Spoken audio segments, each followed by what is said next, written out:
Dr. K. Karunanidhi lovingly called Kalendya.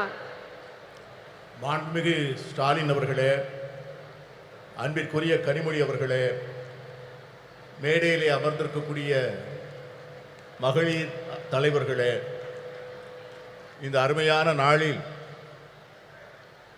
ஒரு மாபெரும் தலைவருடைய நூற்றாண்டு விழாவை முன்னிட்டு நடத்தப்படுகின்ற இந்த மகளிர் உரிமை மாநாட்டிற்கு என்னை அழைத்த முதலமைச்சர் ஸ்டாலின் அவர்களுக்கு என் நெஞ்சார்ந்த நன்றியினை தெரிவித்துக் கொள்கிறேன். A leader of many talents, a writer, a poet, a journalist, a chief minister of many terms, but above all, a leader who believed deeply in the upliftment of the deprived. தன்னுடைய வாழ்க்கை முழுமையும் ஏழை எளிய மக்களுக்காக உழைத்தவரும் இந்திய தாயினுடைய தவப்புதல்வர்களில் ஒருவரும் நம்மால் அன்போடு கலைஞர் என்று அழைக்கப்படக்கூடியவருமான அருமைக்குரிய தலைவர் கலைஞர் அவர்கள் ஒரு பன்முகத்தன்மை கொண்ட ஒரு மாபெரும் தலைவர். ஒரு எழுத்தாளராக, ஒரு பத்திரிகையாளராக, ஒரு முதலமைச்சராக, ஒரு நிர்வாகியாக அவர் ஆற்றிய பணிகள் மகத்தான பணிகள். He believed in equality of all, regardless of faith, caste, language or region. And ahead of his time, he was a champion of gender equality, which has now become something of a national movement. மாநிலம், மொழி, சாதி, மத நம்பிக்கை இவற்றிற்கெல்லாம் அப்பாற்பட்டு எல்லோரையும் சமத்துவமாக பார்க்கக்கூடிய ஒரு அருமையான தத்துவத்திலே அவர் நம்பிக்கை கொண்டிருந்தார். தன்னுடைய வாழ்நாளின் போது அதிகமாக பேசப்படாத பாலின சமத்துவத்தை அவர் சிந்தித்து அதற்காக போராடுகின்ற ஒரு போராளியாக தன்னை அடையாளப்படுத்தி கொண்டார். இன்று அது ஒரு தேசிய இயக்கமாக கொண்டாடப்படுகின்ற சூழ்நிலை உருவாகி இருக்கிறது. Our women have made India proud in multiple fields and sectors, in spite of the shackles of tradition, patriarchy, and culture that stood on the way. This struggle for equality has had many ups and downs. But today, Indian women shine in many spheres. To mention just a few: science, knowledge, skills, culture, and sports, and politics. And above all, as centers of our families and leaders of people. நம்முடைய பெண்கள் இந்தியாவிலே மிக மகத்தான சாதனைகளை செய்திருக்கிறார்கள். மரபு வழி சமூகம், ஆணாதிக்க சமூகம், கலாச்சாரம் என்கிற தடைகளை எல்லாம் மீறி அவர்கள் மிக அருமையான சாதனைகளை செய்து முடித்திருக்கிறார்கள். இந்த நீண்ட நெடிய போராட்டத்தில் ஏற்றங்களும் இருந்திருக்கின்றன, இரக்கங்களும் இருந்திருக்கின்றன. ஆனால் இன்று இந்திய பெண்கள் பல்வேறு துறைகளிலே ஒளிர்கிறார்கள். சிலவற்றை சொல்ல வேண்டும் என்று சொன்னால், விஞ்ஞானத்திலே, அறிவிலே, ஆற்றலிலே, கலாச்சாரத்திலே, விளையாட்டிலே, இவை எல்லாவற்றிற்கும் மேலாக நம்முடைய குடும்பத்தினுடைய மைய பொருளாக, மக்களுடைய தலைவர்களாக அவர்கள் ஆற்றுகின்ற பணி மகத்தானது. இருந்தாலும் கூட இந்த போராட்டம் இன்னும் நீண்ட தூரம் பயணிக்க வேண்டும், இன்னும் பல்வேறு தடைகளை தாண்ட வேண்டும். Yet, we all know this struggle continues, and there are many more frontiers to cross, especially for our disadvantaged sisters. இருந்தாலும் நம்முடைய ஏழை எளிய சகோதரிகள் இன்னும் ஏராளமான தடைகளை தாண்டித்தான் இந்த சமத்துவத்தை பெறுவதற்கான சூழ்நிலை உருவாகி இருக்கிறது. The remarkable non-violent freedom struggle led by Mahatma Gandhi placed a strong emphasis on gender equality.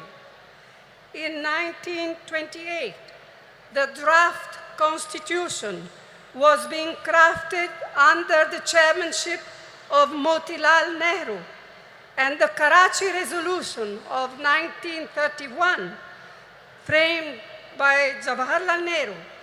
Both these documents championed women's rights, advocating for equal voting rights, political and economic rights, and fair wages.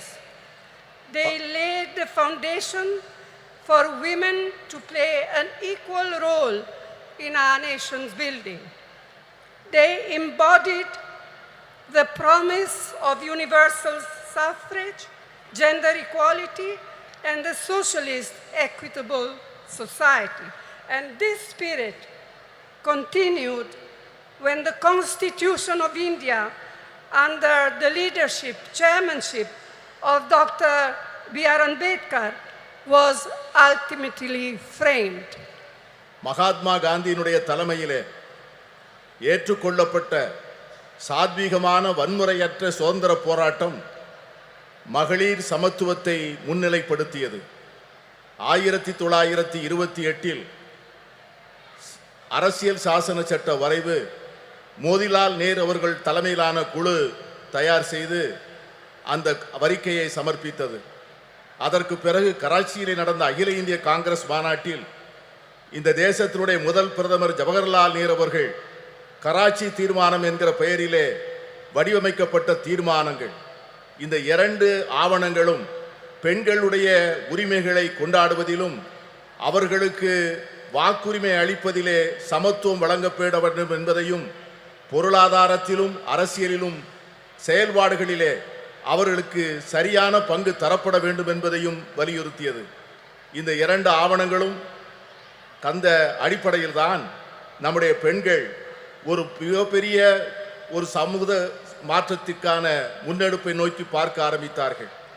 இதைத்தான் எல்லோருக்குமான வாக்குரிமை, பாலின சமத்துவம், சோசலிச அறம் சார்ந்த சமூகம், இவைகளெல்லாம் அந்த இரண்டு ஆவணங்களில் சொல்லப்பட்ட அந்த விஷயங்கள் தான் பாபா சாஹேப் டாக்டர் அம்பேத்கர் அவர்கள் இந்திய அரசியல் சாசன சட்டத்தினை வரையறுக்கின்ற போது இந்த தத்துவங்களை உள்ளாங்கி அதை மேலெடுத்து செல்லக்கூடிய சூழ்நிலை ஏற்பட்டது.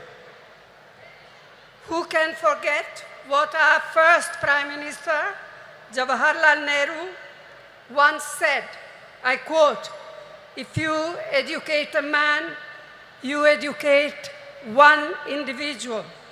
However, if you educate a woman, you educate a whole family. Women empowered means India empowered," unquote. ஒரு பெண்ணை நீ படிக்க வைத்தால், ஒரு ஆணை நீ படிக்க வைத்தால் ஒரு தனி நபரை மட்டும் படிக்க வைக்கிறாய். ஆனால் ஒரு பெண்ணுக்கு கல்வி கற்றுக் கொடுத்தால் ஒரு குடும்பத்திற்கே கல்வி கற்றுத் தரப்படுகிறது. மகளிரை அதிகாரப்படுத்தினால் இந்தியாவை அதிகாரப்படுத்துகிறோம் என்கிற ஜவஹர்லால் நேரு அவர்களுடைய வார்த்தைகளை யார் மறக்க முடியும்? And we cannot ever forget the inspiring role Indira Ma in showing how a woman can lead with strength, ability, and leadership, combined with a deep sensitivity to the abolition of poverty. அன்னை இந்திரா காந்தி அவர்கள் காண்பித்த தலைமைத்துவம், அவர்கள் காண்பித்த ஆற்றல், அவர்கள் காட்டிய வழிகாட்டுதல் ஒரு பெண் எப்படி தலைமையேற்று செயல்பட முடியும் என்பதற்கான மிகப்பெரிய எடுத்துக்காட்டு.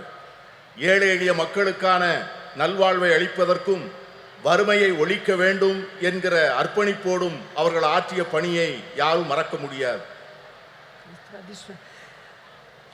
Rajiv ji, as we all know, brought in the historic 33% reservation for women in Panchayati Raj and local self-governments. This spurred an entirely new phenomenon of women entering roles of leadership at the grassroots level. அமர ராஜீவ் காந்தி அவர்கள் வரலாற்று புகழ்மிக்க 33 விழுக்காடு இடஒதுக்கீட்டை பெண்களுக்காக பஞ்சாயத்து ராஜ் சட்டத்திலும் உள்ளூர் ஆட்சி அமைப்புகளிலும் கொண்டு வந்தார். அந்த சட்ட திருத்தமானது சமூகத்தினுடைய அடித்தளத்திலே ஒரு மிகப்பெரிய மாற்றத்தை ஏற்படுத்தி பெண்களுக்கு தலைமை பொறுப்புகளை அளித்து ஒரு பெரிய சமூக புரட்சிக்கு வித்திடுகின்ற மிகப்பெரிய திட்டமாக அது அமைந்தது. It was a vital stepping stone towards the reservation on a similar 1/3 of seats in the Lok Sabha, which the Indian National Congress has pioneered in parliament and outside. Rajiv Gandhi அவர்கள் ஏற்படுத்தி கொடுத்த 33 விழுக்காடு இடஒதுக்கீடு தான் இன்று பாராளுமன்றத்திலே மகளிருக்கு 33 விழுக்காடு இடம் ஒதுக்கப்பட வேண்டும் என்கிற சட்டத்தினுடைய முன்னெடுப்பாக அமைந்தது. இந்த சட்டத்தை நிறைவேற்றுவதற்காக இந்திய தேசிய காங்கிரஸ் கட்சி பாராளுமன்றத்திற்குள்ளே பல முயற்சிகளை மேற்கொண்டது. The Women Reservation Bill introduced by the UPA, by UPA2, was passed by the Rajya Sabha, but a lack of consensus prevented it from being passed in the Lok Sabha. Now, the Women's Reservation Bill has finally been passed due to our relentless persistence, all of us, not just Congress, our relentless persistence and effort. But as we all know, it has still a long way to come. And as Mehboobaji said, and as many of us, Member of Parliament, said in our intervention in Parliament, when is the bill now going to be implemented? In 1 year, in 2 years, in 3 years? We have no idea. Yes, I can see that some of you men are happy, but we are not. We women are not. And we are going to fight for it till we eventually get there, whether you men like it or not. மகளிர் இடஒதுக்கீட்டுக்கான சட்டம் ஐக்கிய முற்போக்கு கூட்டணி அரசால் 2010 March மாதம் 9ஆம் தேதி மாநிலங்களவையிலே நிறைவேற்றப்பட்டது. ஆனால் மக்களவையிலே ஒரு கருத்தொற்றுமையை உருவாக்க முடியாத காரணத்தினால் அந்த சட்டத்தினை நிறைவேற்ற முடியவில்லை. இப்பொழுது இந்த சட்டம் நிறைவேறியிருக்கிறது என்று சொன்னாலும் கூட இந்த சட்டத்திற்காக நாம் எடுத்துக்கொண்ட முயற்சிகளும் நாம் கொடுத்த அழுத்தங்களும் அதிகம். இங்கே பேசிய பல்வேறு உறுப்பினர்கள் பேசியது போல இந்த சட்டம் என்றைக்கு நடைமுறைக்கு வரும், என்று அமுல்படுத்தப்படும் என்கிற ஒரு தெளிவே இல்லாத ஒரு சூழ்நிலையிலே இந்த ஆண்டா அடுத்த ஆண்டா இன்னும் சில ஆண்டுகள் கழித்தா என்கிற ஒரு நிரந்தரமற்ற தன்மையிலே இந்த சட்டம் உருவாக்கி இருப்பது நாளை வருகின்ற இந்தியா கூட்டணி வந்துதான் இந்த சட்டத்தை நிறைவேற்றி தர வேண்டிய சூழ்நிலையை உருவாக்கும் என்கிற எண்ணத்தை தருகிறது. I am glad to be able to say here today that the government of Tamil Nadu under Thiru Annadurai and then Thiru Karunanidhi laid the foundations of incredible changes in status and opportunity for women. Today, Tamil Nadu stands as a beacon of women's equality and women's development. அறிஞர் அண்ணா அவர்களுடைய தலைமையிலே அமைந்த அரசும் அதனைத் தொடர்ந்து கலைஞர் கருணாநிதி அவர்கள் தலைமையிலே தொடர்ந்த அரசும் எடுத்து கொடுத்த முன்னெடுப்புகளும் செயல்படுத்திய திட்டங்களும் பெண்களுடைய வாழ்க்கையிலே பல புரட்சிகரமான மாற்றங்களையும் முன்னேற்றங்களையும் தந்திருக்கிறது. அதன் அடிப்படையில் தான் இன்று தமிழ்நாடு இந்தியாவே புகழ்ந்து கொண்டாடக்கூடிய மகளிர் உரிமைகளிலும் மகளிருடைய சமத்துவத்தையும் கொண்டாடக்கூடிய ஒரு ஒளி விளக்காக திகழ்கிறது என்று சொன்னால் அது மிகையாக. In his historic 5 terms as Chief Minister of Tamil Nadu, Thiru Karunanidhi brought the provision of reservation for women in the police way back in 1973. வரலாற்று புகழ்மிக்க 5 முறை முதலமைச்சராக இருந்த கலைஞர் அவர்களுடைய ஆட்சி காலத்தில்தான் பெண்களுடைய காவல்துறையிலே பெண்களுடைய பங்கை அவர்கள் உறுதி செய்தார்கள். இன்று தமிழகத்திலே இருக்கின்ற காவல்துறையிலே நான்கில் ஒரு பங்கு பெண்களாக இருப்பது எவ்வளவு பெருமைப்படக்கூடிய ஒரு செயல். Today, a fourth of its police force, of Tamil Nadu police force, are women.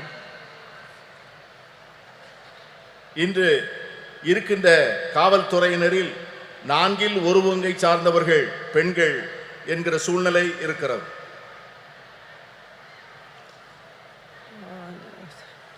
Another very important initiative brought in by Karunanidhi was the reservation for women in government positions. Today, women's participation in government services exceeds 30%. And I am told that just recently, Chief Minister M.K. Stalin has raised it to 40%. And I commend your Chief Minister for this.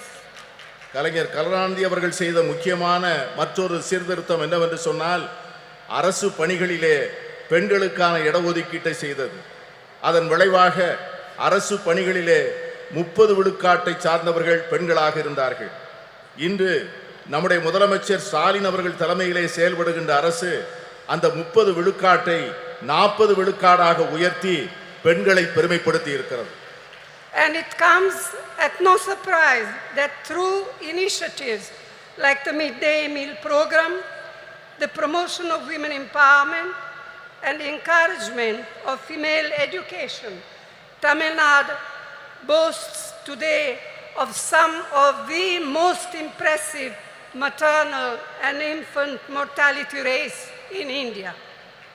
பெண்களுடைய நல்வாழ்வுக்காக தமிழக அரசால் எடுத்துக்கொள்ளப்பட்டிருக்கின்ற பல்வேறு திட்டங்கள், சத்துணவு திட்டங்கள், பெண்களுடைய நல்வாழ்வுக்காக எடுத்துக்கொள்ளப்படுகின்ற மருத்துவத்துறையிலே செயல்படுத்தப்படுகின்ற திட்டங்கள், தாய்மார்களுக்காகவும் பால் குடிக்கும் சேய்களுக்காகவும் அரசாங்கம் நிறைவேற்றுகின்ற பல்வேறு திட்டங்கள் மிக சிறப்பாக செயல்படுகின்ற காரணத்தினால்தான் இன்று தமிழ்நாட்டிலே தாய் சேய் இறப்பு விகிதம் இந்தியாவிலேயே மிக குறைந்த நிலையிலே இருப்பதற்கு காரணம் அதுதான்.